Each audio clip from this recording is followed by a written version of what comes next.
കുടുംബത്തിൽപ്പെട്ട ഒരു കുട്ടിയല്ലേ, തന്തയും തള്ളയും ഇല്ലാത്തല്ലേ എന്നും ദയ വിചാരിച്ചാണ് ഇവിടെ നിർത്തിയത്. എന്നെ പറഞ്ഞാൽ മതി. നിനക്ക് മറ്റൊരാളെ ആശ്രയിക്കാതെ കഴിയാനുള്ളൊരു ഉദ്യോഗമില്ലേ? അമ്മാവന്റെ അനുഗ്രഹം കൊണ്ട് അത് ഞാൻ മറക്കണില്ല. ആൺകുട്ടികളായാൽ കുറച്ചൊക്കെ കളിച്ചിട്ടുണ്ടാവും, ചിരിച്ചിട്ടുണ്ടാവും, കളിതമാശ പറഞ്ഞിട്ടുണ്ടാവും. അവനൊരു നല്ല ആലോചന വരുമ്പോ നമ്മളൊക്കെ സന്തോഷിക്കല്ലേ വേണ്ടത്, നീ അടക്കം. എന്റെ മകൻ കാരണം വേറെ മാനക്കേടിന്റെ അവസ്ഥയൊന്നും വന്നിട്ടില്ല നിനക്ക്. ചെറുതെങ്കിൽ ചെറിയൊരു സ്ഥലം, അവനോന്റെ ചെലവ് കഴിയാൻ ഉദ്യോഗം, പിന്നെ എന്താ വേണ്ടത് നിനക്ക്? ഒന്നും വേണ്ട.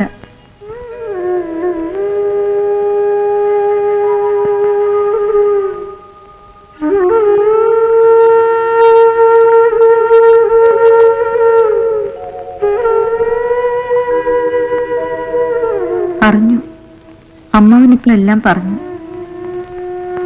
നന്നായി, വളരെ നന്നായി. ഞാൻ സമ്മതിച്ചിട്ടില്ല. ആത്മഹത്യയാണ് അവസാനത്തെ ഭീഷണി. എന്ത് കലാപം ഉണ്ടായാലും ശരി ഞാൻ സമ്മതിക്കില്ല. ഒരു കലാപവും വേണ്ട, ഭാഗ്യാണ്. അമ്മാവൻ ഇടയ്ക്കിടയ്ക്ക് പറഞ്ഞ പോലെ ദൈവാനുഗ്രഹം. കൂടുതൽ ഉയരത്തിലെത്താൻ അവസരം വരുമ്പോ എന്തിനു കലാപം? നിന്റെ അകത്ത് ഇപ്പോഴുള്ള അമർഷവും പരിഹാസവും എനിക്ക് ഊഹിക്കാം. ഏയ് വെറുതെ. എനിക്ക് എത്ര വലുതാവണ്ട, ഞാനങ്ങനെ ആഗ്രഹിച്ചിട്ടുമില്ല. വലുതാവണം, ഞാൻ ആഗ്രഹിക്കുന്നു. വലുതാവണം. അമ്മുക്കുട്ടി, നീ എന്നെ ഒന്ന് ശപിക്ക്. നീചനാണ്, ഹൃദയമില്ലാത്തവനാണെന്ന് ഉറക്കൊന്ന് ശകാരിക്ക്. എന്തിനു? ഊരിപ്പോയ കണ്ണാടി ചെരുപ്പം കൊണ്ട് പാവം പെൺകുട്ടിയെ തിരിഞ്ഞ് രാജകുമാരൻ വരുന്നതൊക്കെ യക്ഷിക്കഥകളില്. ഞാനങ്ങനെ കൊട്ടാരം സ്വപ്നം കണ്ടിട്ടൊന്നുമില്ല. സത്യം സത്യം, എല്ലാം നല്ലതിനാണെന്ന് വിചാരിച്ചോളൂ. അമ്മുക്കുട്ടി, എനിക്ക് വിഷമമില്ല, പകയില്ല, പരിഭവമില്ല. എന്നെ വിശ്വസിക്കൂ. എന്നും പ്രാർത്ഥനയുണ്ടാവൂ. ഞാൻ പറയുന്നത് വിശ്വസിക്കില്ലേ? നല്ലത് വരട്ടെ രാജേട്ടൻ, എന്നും നല്ലത് വരട്ടെ.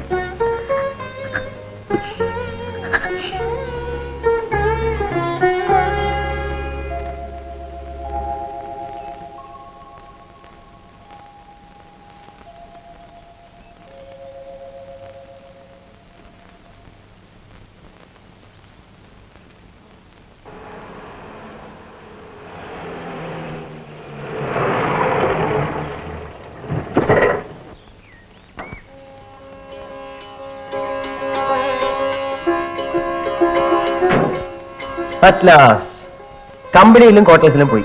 പയ്യൻ പറഞ്ഞു നാട്ടിൽ പോയെന്ന്. ഇതാണ് രാജൻ. രാജ, ഇതാണ് സിന്ധു. പേടിക്കണ്ട, അവിഹിതമായി യാതൊന്നുമില്ല. സിന്ധു ഇപ്പോൾ ഇന്നലെ കാലത്ത് രജിസ്റ്റർ ഭഗവാന്റെ മുമ്പിലെ 10 മണിക്കുള്ള ശുഭമുഹൂർത്തം തൊട്ട് മിസ്സസ് സിന്ധു അനിൽകുമാർ. പേര് ശൈലനല്ലേ? വലിയൊരു വീരസാഹസം കാണി ഞാൻ കൈകാടാദ്യം. ഞങ്ങളുടെ പ്രോബ്ലംസ് എനിക്കറിയാമല്ലോ. ഞങ്ങൾ സ്ഥലം വിടുന്നു. പാലക്കാട് നിന്ന് ബോംബെക്ക് ട്രെയിൻ. അവിടെ എനിക്ക് ഫ്രണ്ട്സ് ഉണ്ട്, തന്നെ പോലെ ചില ക്ലോസ് ഫ്രണ്ട്സ്. അവരെന്തെങ്കിലും ജോലിക്ക് ട്രൈ ചെയ്യണം. അച്ഛനും വീട്ടുകാരും ഒക്കെ ഇമ്പാല ശങ്കരപ്പിള്ളയുടെ ഗുണ്ടകൾ മാരകായുധങ്ങളുമായി ചുമ്മാ അതിന് ഉശിരുള്ളവരാരും ഇല്ല. ഇപ്പൊ വേട്ടക്കിറങ്ങിയിട്ടുണ്ടാവും. അതാണ് എറണാകുളത്തിന് പകരം പാലക്കാട് നിന്ന് ട്രെയിൻ കയറുന്നത്. With your permission madam.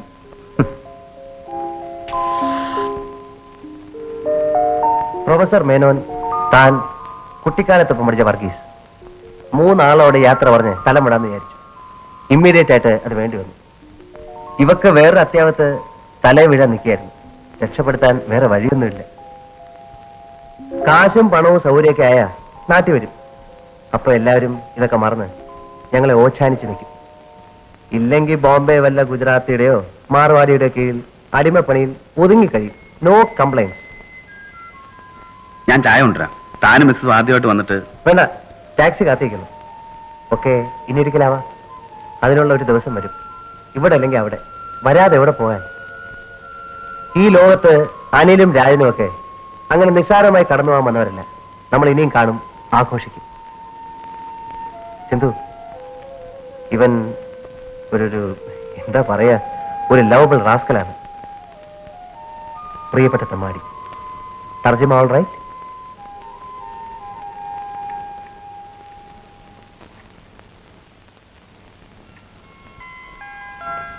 ഇതെന്റെ ഫ്രണ്ട്, കോളേജ് റൂംമേറ്റ് ആയിരുന്നു, അനിൽകുമാർ. അത് മിസ്സസ് അനിൽകുമാർ. ഇന്നലെ കല്യാണം കഴിഞ്ഞതേ ഉള്ളൂ. ഇത് അമ്മക്കുട്ടി. സിന്ധു, ഇതാണ് ഞാൻ പറഞ്ഞ ഇവന്റെ വാർത്താ തരങ്ങിണി.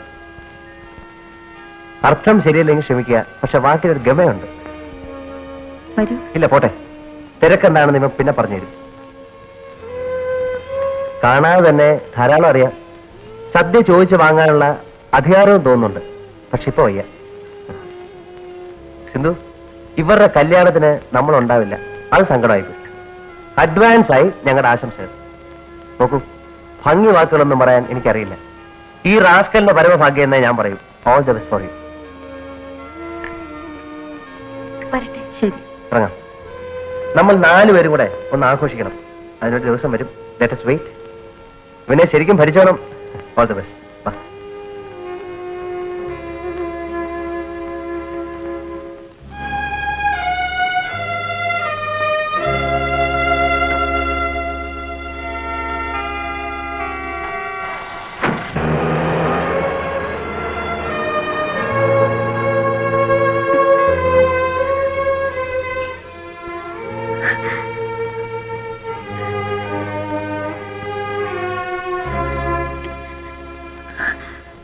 അമ്മുക്കുട്ടി, എന്തിനെന്നെ പറ്റി പറഞ്ഞു?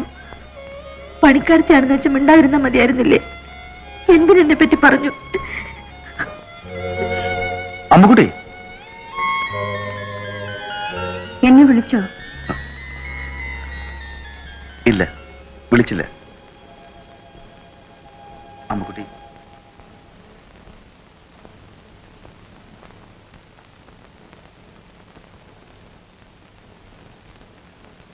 വീട്ടിലാരാ സഹായത്തിന്? എന്തിന്? അതിന്റെ ആവശ്യമില്ല. ഞാൻ പഠിപ്പിക്കുന്ന കുട്ടികളാണ് ചുറ്റുവട്ടത്ത് മുഴുവൻ. ഒരു വിഷമവും ഇല്ല. ഒരിക്കൽ ഞാനൊരു കത്തയച്ചിരുന്നു, 2-3 കൊല്ലം മുമ്പ്. കിട്ടി. എന്തെങ്കിലും ആവശ്യമുണ്ടെങ്കിൽ എഴുതണമെന്ന് പറഞ്ഞിട്ടുള്ള കത്തല്ലേ? ആവശ്യം. എന്തിന്റെ ആവശ്യം എനിക്ക്? അതുകൊണ്ട് മറുപടി അയച്ചില്ല.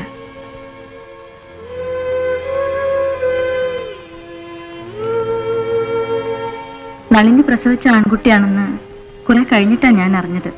അപ്പൊ ഒരു കത്ത് എഴുതിയാലോ എന്ന് ആലോചിച്ചു. എന്നിട്ട് എന്താ എഴുതാഞ്ഞത്? മോന്റെ ഒരു ഫോട്ടോ അയക്കാൻ എഴുതിയാലോ എന്ന് വിചാരിച്ചു. ഇപ്പോഴാ കാണാൻ യോഗം ഉണ്ടായത്. ഓ, ഭയങ്കര ദുർവാശി, വികൃതി, അനുസരണ എന്നൊന്നില്ല. അവനെ നോക്കാൻ സമയമില്ല രണ്ടാക്കും. അതുകൊണ്ടാവും. എന്തോ എന്നോട് പെട്ടെന്ന് ലോഹിയായി. മിടുക്കനാ, അതിബുദ്ധിയാണ്, രാജേട്ടനെ പോലെ. അവനാണിപ്പോ വലിയ പ്രശ്നം. നളിനി വിദേശത്തേക്ക് പോകും കൂടെ ചെയ്താൽ നോക്കണം. എന്ത് തിരക്കായാലും അവനെന്റെ കുട്ടികളെ നോക്കാൻ സമയമില്ലാണ്ടിരിക്കൂ. അവനെ നിങ്ങൾ കഷ്ടപ്പെടുത്തിയെന്ന് കേട്ടാൽ ഞാൻ ശപിക്കും. സത്യം, മുമ്പ് ഞാൻ ശപിച്ചിട്ടില്ല.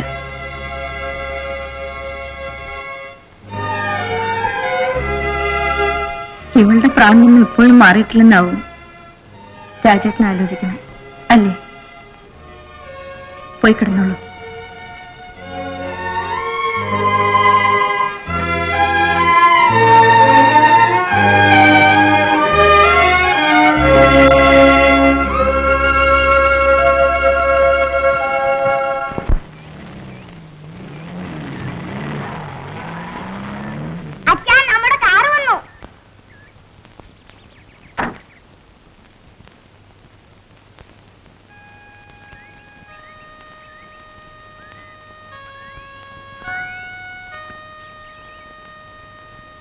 മോനെ എടുത്തു വാ മോനെ. ഞാൻ വരാം. നളിനി വന്നില്ലേ? ഇല്ല, ഞാനൊന്ന് വീട് വരെ പോയിട്ട് വരാം. ഇവിടെ ഇപ്പോ അച്ഛനൊരുവിധം നോർമലാണല്ലോ. ബാബു, ഇവനെ ഒന്ന് പുറപ്പെടുവിച്ചോളൂ. ഞാനില്ല. ബാബുന് പഠിക്കണ്ടേ? എന്നെ ബോർഡിങ്ങിലാക്കാനല്ലേ, ഞാൻ പോവില്ല. ഇനി 2 ദിവസമല്ലേ, പിന്നെ ക്രിസ്മസ് വെക്കേഷനായി.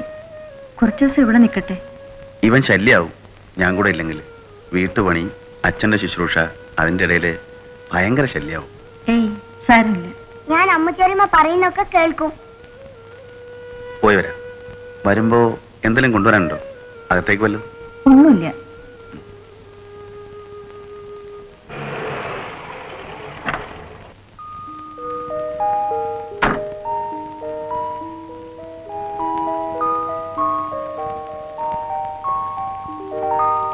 കണ്ടില്ല പുറത്ത്.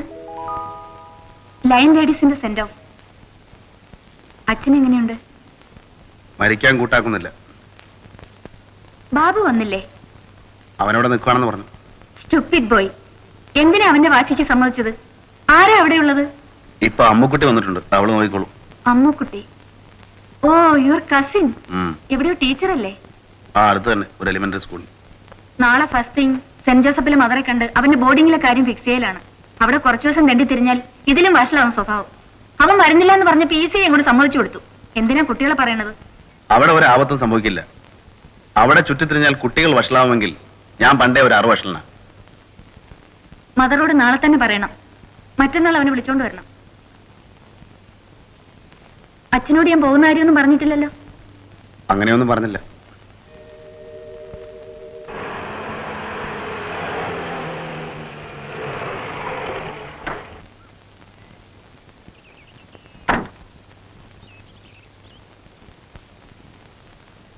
ബാബുക്കുട്ടാ. ഹലോ, ഓർമ്മയുണ്ടോ? നമസ്കാരം. ഞാൻ ഓഫീസിൽ അന്വേഷിച്ചപ്പോ ഫാമിലിയെ ഇങ്ങോട്ട് പോന്നിട്ടുണ്ടെന്ന് അറിഞ്ഞു. ജയന്റെ അച്ഛനെങ്ങനുണ്ട്? അധികമില്ല, ഇരിക്കും. ഞങ്ങൾ വന്നിട്ട് 3 ദിവസമായി. ജയനോടെ? രാവിലെ അങ്ങോട്ട് തന്നെ പോയി. ചേട്ടാ, ഇവൻ ഒരുമാതിരി ഒളിച്ചുകളി നടത്തുന്ന പോലെ. ആ, സിന്ധുവും കുട്ടികളും വന്നിട്ടുണ്ട്. ഞാനൊരു 3 കത്ത് അയച്ചിട്ടും ഒരു മറുപടി പോലും. റാസ്കൽ. അവൻ വരട്ടെ. ഞാനും സിന്ധുവും തമ്മിൽ ഒരു സ്വകാര്യ പെറ്റുണ്ട്.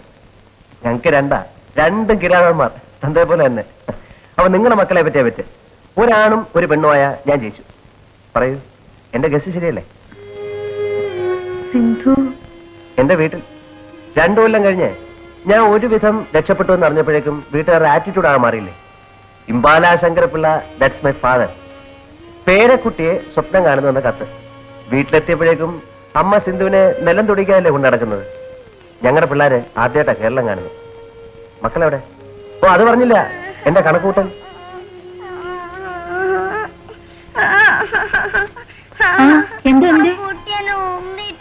സാരമില്ല, ഞാൻ പറഞ്ഞില്ല കല്ലിൽ ഓടണ്ടെന്ന്. ഏയ്, ജൂനിയർ രാജൻ. അതെ. നിനക്കെന്നെ അറിയോ? അയ്യേ മോശം. ഒന്ന് വീണതിന് ആരെങ്കിലും കരയോ? നിന്റെ അച്ഛനും അങ്കിളും കൂടെ പണ്ട് അടി കൂടിയിട്ടുണ്ട്, വീണിട്ടുണ്ട്. ഞങ്ങളൊക്കെ വീണാലേ ചുമ്മാ ചിരിക്കും. അനിൽ എന്നൊരു അങ്കിളിനെ പറ്റി നിന്റെ അച്ഛൻ പറഞ്ഞിട്ടുണ്ടോ? നിനക്ക് പറ്റി 2 ചങ്ങാതിമാർ സ്ഥലത്തുണ്ട് അങ്കിളിന്റെ വീട്ടിൽ. ഗിഫ്റ്റൊക്കെ സിന്ധു വെച്ചിട്ടുണ്ട്. ഒറ്റയാ നിങ്ങളെല്ലാവരും കൂടെ അങ്ങോട്ട് വരണം. പണ്ട് പറഞ്ഞ ഗെറ്റ് ടുഗദർ അവിടെ സിന്ധു പ്രത്യേകം പറഞ്ഞിട്ടുണ്ട്. 3ാമതൊരാൾ വരുന്നോന്ന് ഇപ്പൊ ഒരു സംശയം. അതുകൊണ്ട് കുറച്ചു ദിവസത്തേക്ക് യാത്ര വയ്യ. എന്ന് വരും? യു ഫിക്സ്? പറയാം. രാജേട്ടും ഭാര്യയും വരുമ്പോ വന്ന വിവരം പറയാം. സോറി, ഞാനൊന്നും അറിഞ്ഞില്ല. എനിക്ക് മനസ്സിലാവുന്നു. ക്ഷമിക്കണം. അപ്പോൾ കുട്ടി?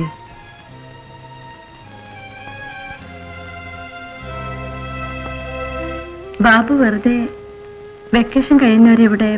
അപ്പോൾ അമ്മക്കുട്ടി?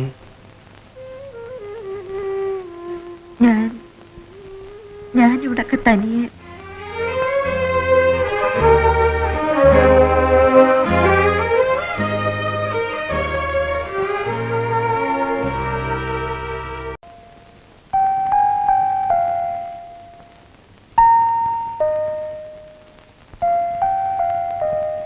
എപ്പോഴും ആലോചന തന്നെ. മൗഢ്യം. ഹാർഡ്വാർഡിലെ ഫെലോഷിപ്പ് കിട്ടിയിട്ട് എന്നെ കൺഗ്രാജുലേറ്റ് ചെയ്യാത്ത ഒരാളേ ഉള്ളൂ. ആരാന്നറിയോ?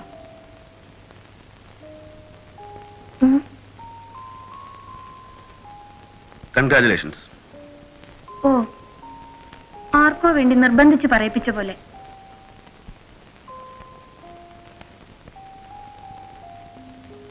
ഒരു എലിമെന്ററി സ്കൂൾ ടീച്ചർക്ക് എന്ത് ശമ്പളം കിട്ടും? അല്ല, ചോദിക്കുകയാണ്. ഞാനൊന്ന് ആലോചിക്കായിരുന്നു. രാജന്റെ ഈ കസിൻ കല്യാണം കഴിച്ചിട്ടൊന്നുമില്ല അല്ലേ? വലിയ കഴിവൊന്നുമില്ലാതെ ശരിക്ക് പോറാണല്ലേ? കമ്പനിയിലെ ചെറിയ ജോലിക്കാർക്ക് എലിമെന്ററി സ്കൂൾ ടീച്ചേഴ്സിനേക്കാൾ ശമ്പളം കിട്ടില്ലേ? എനിക്കൊരു ഐഡിയ. കേൾക്കണുണ്ടോ? ആ സ്ത്രീക്ക് ആരുമില്ലല്ലോ. അവരിവിടെ ജോലിക്ക് നിൽക്കട്ടെ, ഒരായെ പോലെ. ബാബുവിന് ബോർഡിങ്ങിൽ നിൽക്കാൻ ഇഷ്ടമില്ലെങ്കിൽ ഒരു നല്ല ആയ ഉണ്ടായാൽ മതിയല്ലോ. സർവന്റ് ആണെന്ന് പറയണ്ട. കാന്റീനിലെ പണിക്കാരുടെ പോസ്റ്റിലോ കമ്പനി അടിച്ചു വരുന്നവരുടെ പോസ്റ്റിലോ അവരുടെ പേരെഴുതി വിട്ടാ പോരെ. 10-600 ചില്ലാന ഉറുപ്പിക സ്ഥിരായി ശമ്പളം, പിന്നെ ബോണസ്. പാവം, അവർക്കും ഒരു ഗുണമാവട്ടെ. ബന്ധത്തിൽപ്പെട്ടതാണെന്ന് കമ്പനിയിൽ ആരോടും പറയണ്ട. അവർക്കും ഒരു ഹെൽപ്പായി. ഞാൻ പറയാം ആ സ്ത്രീയോട്, രാജന് മടിയാണെങ്കിൽ. അവളെ നീ കണ്ടിട്ടില്ലല്ലോ. ഓ, ഡോൺ ബി സില്ലി. അങ്ങനത്തെ പേടിയൊന്നും എനിക്കില്ല. മോന്റെ ആയായിട്ട് രാജനൊരു അഫയർ. ആ മാതിരി ചീപ്പായിട്ട് ചിലർ ആലോചിക്കും. ചീപ്പ് ഫെലോസ്. നമ്മളങ്ങനെയല്ലല്ലോ. ഞാൻ അമേരിക്കയിൽ ചെന്നാൽ എത്ര ആണുങ്ങളുമായി മിക്സ് ചെയ്യും. അതൊക്കെ ഒരു അഫയർ ആവോ? അതേപോലല്ലേ ആലോചിക്കാനുള്ളൂ. അമ്മുക്കുട്ടി നിനക്ക് അറിയില്ലല്ലോ. കാണണ്ട, കാണാതെ തന്നെ ഞാൻ എഗ്രി. മിസ് ഇന്ത്യയോ മിസ് യൂണിവേഴ്സോ ഒന്നും അല്ലല്ലോ അമ്മുക്കുട്ടി. ആണോ? അല്ല, അത്ഭുത സുന്ദരിയല്ല. പക്ഷെ ഒരു തിരുത്ത്, നീ വിചാരിക്കും പോലെ ദരിദ്രയല്ല. അവളെ അറിയാത്തതുകൊണ്ടാണ് നീ ഈ മൾട്ടിപർപ്പസ് ജോലിയുടെ അവതാരം പറയുന്നത്. അവൾ പൂജിക്കേണ്ട സാധനമായിരിക്കും. എനിക്ക് കേൾക്കണ്ട. ഭാര്യയും ഭർത്താവും തമ്മിലുള്ള വഴക്കിന്റെ സ്ഥിരം ക്ലീശേ, സ്ഥിരം ഫോർമുല അതെടുത്തിട്ടുണ്ട്. അവളെ ഒന്ന് കാണുന്നത് നന്ന്, അത്രമാത്രം. കാണാം, വേണമെങ്കിൽ കാല് തൊട്ട് തൊഴുകയും ചെയ്യാം. വേണ്ട, പക്ഷെ മനസ്സിലൊന്ന് വണങ്ങണം. മനസ്സിലെങ്കിലും. എന്നെ മാസ്റ്റർ ബിരുദത്തിന് പഠിപ്പിച്ചത് ആ എലിമെന്ററി സ്കൂൾ ടീച്ചറാണ്. നീ ഇപ്പൊ സ്വീപ്പർ പണിക്ക് ആലോചിച്ച ആ ദരിദ്രയാണെന്ന് പറഞ്ഞാൽ നീ എന്ത് ചെയ്യും? മനസ്സിലെങ്കിലും വണങ്ങാതെ വയ്യ. 2-ാം തീയതി ഉച്ചയ്ക്ക് ലോഡ്ജിന്റെ വാതിക്കൽ പോസ്റ്റ്മാൻ. 375 ഉറുപ്പിക മണി ഓർഡർ. പിഴയ്ക്കാതെ എല്ലാ 2-ാം തീയതി. അങ്ങനെ 2 കൊല്ലം.